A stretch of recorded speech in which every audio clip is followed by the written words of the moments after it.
Hi, this is Kirk Smith with ICHE's Take 5. Today we're going to talk about manners. Why are manners important? I remember several years back I made a phone call to a family who was inquiring about our church. Never met these folks, but as soon as the daughter answered the phone, I knew she was homeschooled. So when she handed the phone to her father, before he said a word to me, I said, "So how long have you folks been homeschooling?" He said, "Well, how in the world did you know we homeschool?" I said, "Just by the way your daughter answered the phone." So, why should we teach our kids good manners? Is it just because we're homeschoolers? No, much more important things than that. Number one, manners teach our kids to respect others, and indirectly respect themselves. We should show respect to people in authority. We should also show respect to people who are of age. Leviticus 19:32 says that we're to stand up when the gray head walks into a room. We've been working on our children for some time, more our younger children now. When they're at church, if an older person comes and approaches them, they're to stand up and shake their hand, of course, look them in the eye. How often I've seen kids in the past just shake an older person's hand without standing up. We have to understand that manners are an outgrowth of the scriptures, an outgrowth of respecting authority. The second reason we should teach our kids respect, or rather manners, is to teach our kids the importance of distinctions. Now, we've kind of lost the thought of distinction in our culture today, especially among the younger, the millennial age kids. They don't see there should be any difference between the boss and the workers, the employer and the employee. They think there should be this middle ground all the time.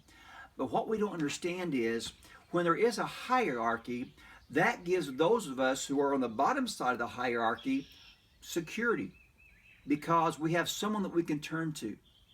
Let me share a very personal application of that. 10 years ago, within 6 months of each other, we lost both my father-in-law and my father. When that happened, I realized I was the oldest male on either side. And it dawned on me that I really didn't have anybody to turn to, within my family at least, for wisdom or for experience. And a real weight dawned on me because I was the man now. I was the one whom others were supposed to go to.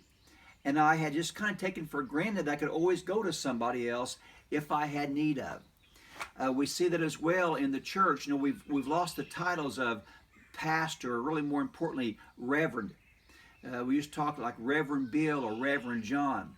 I know when I pastored locally, Reverend became ill-reverend. There's the Reverend out of a joke.